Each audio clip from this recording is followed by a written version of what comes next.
Hi friend, I am Margot Starbuck. When a publisher or an agent is reading your book proposal, they are wondering who you are.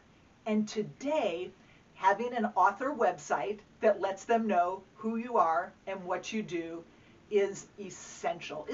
It's your business card. And I don't mean like an extra tab on your jewelry making website. I mean, you need to have a website, even a simple one, that identifies you as a communicator. And I'll also say that in some ways it legitimizes you as a communicator. I hear what's a little crazy about that, since any old joker can throw up a website. But when a visitor lands at your site, I want them to be quickly and easily able to identify 5 things: who you are, what you're about, what you've done, how you're reaching audiences, and what audiences are saying. Donald Miller's team uses what they call a grunt test. From your homepage, could a caveman understand what you offer, right? It's got to be that simple. And I see far too many writers' websites that do not pass that grunt test. I can see that you do freelance editing, but I don't know what you're saying as a communicator. I need you to tell me. Or I can see that you blog, but I don't have time to read 5 posts and pick out the common themes. I need you to tell me what you blog about. Or I can see that you're really passionate about nutrition, but I have no idea if or how you are reaching audiences. I need you to tell me. I'm a caveman, and I need to know at a glance who you are and what you're about. Or I'm an agent or a publisher, and I need to know at a glance who you are and what you're about. Your author website is doing what it's supposed to do if it makes it easier for a publisher to say yes. They are learning at a glance who you are, what you do, and how well you do it. So if you do not yet have an author website, I want you to create a simple one. And here's what it should communicate. An effective author website communicates who you are. Offer a brief bio highlighting your relevant education or experience. And brief is important. Even if you are very accomplished, visitors will not read 2 pages of text. Keep it brief. You must have a picture. And in my experience looking at author websites, it's sort of like online dating. If you don't have a picture, you don't really exist. So a good, clear picture helps a visitor connect with you and remember you. An effective author website communicates what you're about. When a visitor lands at your site, they shouldn't have to work to figure out what you write about or speak about, what your brand is. They need to know immediately what it is you're selling. I will pause in a moment to hammer this home. An effective author website communicates what you've done. Make it easy for a visitor to read your writing, to hear your message.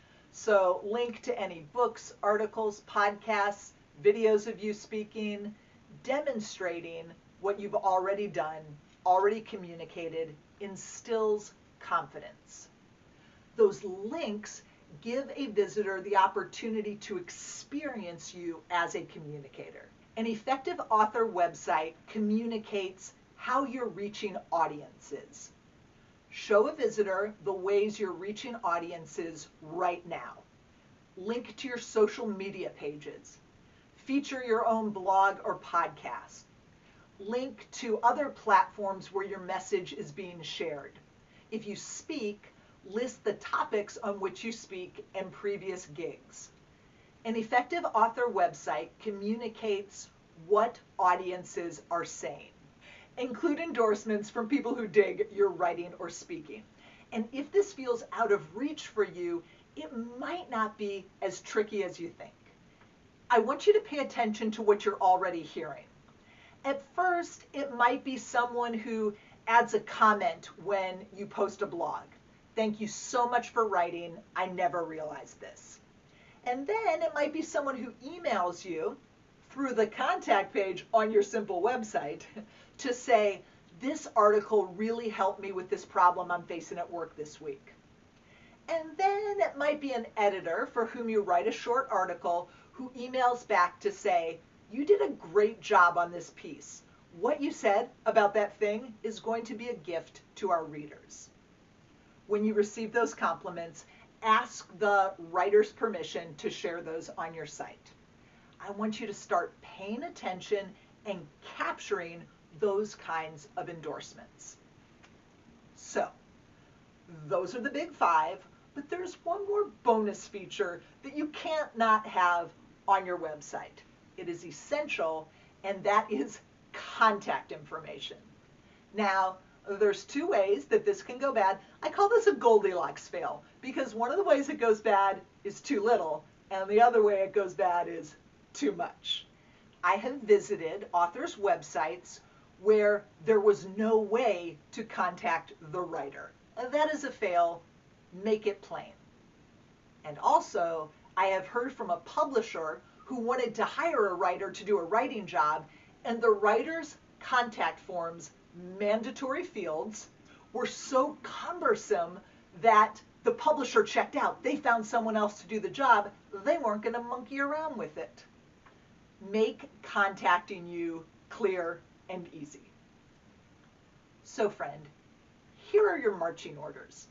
If you do not yet have an author website that does those 5 essential things, I'm going to tell you what your next step should be. If you don't have a website, grab a domain name and set up a simple site. If you are not tech savvy, you know a teenager or a college student, and list them. If you have a site but can't show your work, can't send a visitor to something you've written, begin pitching articles related to your book.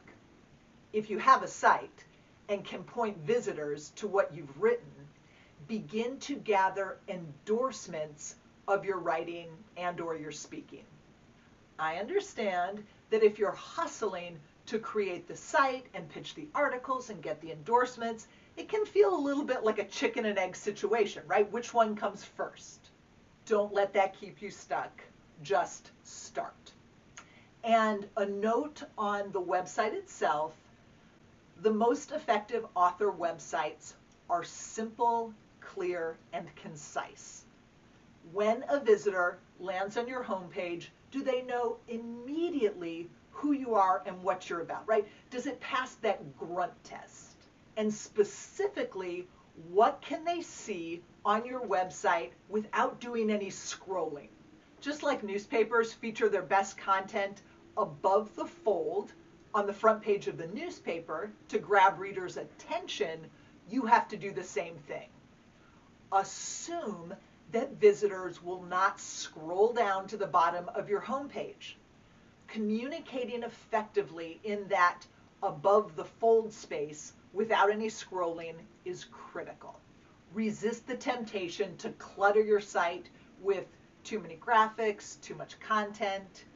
You serve the visitor and you serve yourself by creating a site that is simple, clear, and concise. Before we wrap, I have got to return to branding. Some writers resist branding themselves with a custom logo, color scheme, or clever tagline because it feels too commercial. I get that. This isn't about packaging yourself. It's actually about communicating effectively. You actually serve visitors, serve audiences if you can communicate clearly and concisely what you're about. When I visit your website, don't make me figure it out. Tell me what you write about. Is it motherhood or race or disordered eating or suffering? I need you to tell me. And that's why I want you to use a tagline, which is sort of like a slogan clarifying your brand, so that I know immediately who you are and what you're about. Here are a few examples. Priscilla Shirer, teaching the uncompromised truth of God's Word so that others might know Him and experience His power. You know what she's about. Bianca Olthoff, inspiring today's generation to discover meaning and purpose in Jesus. You know what she's about. Francis Chan, to help people see, hear, understand, and respond to God's amazing love for us. For what it's worth, I think that short is the win. If a visitor can read your tagline one time and remember it, that's a great tagline. So something simple like buy less, live more, or race and grace can quickly orient a visitor to who you are and what you're about. I really want you to spend some time on this because it matters. If you are struggling to identify your brand, believe me, I feel you. And here's why. I write my own random books on everything from shame to neighbor love to body image to youth sports to dating, right? That is not brandable. I also write books as a collaborator for people who have incredible stories. That's hard to brand. And also, I am really passionate about supporting writers seeking publication. So don't come at me with, it's hard to brand, who I am and what I do. I'm just so interesting. So here's where I landed. When I was building an audience to care about Margot Starbuck books, I had to work to find it, right? To find that thread throughout. And my tagline of my newsletter was, be loved, be love. And today, WordMelon, supporting writers who are seeking publication, is equipping writers. Spend some time, get creative about crafting that tagline that helps a caveman understand what you do.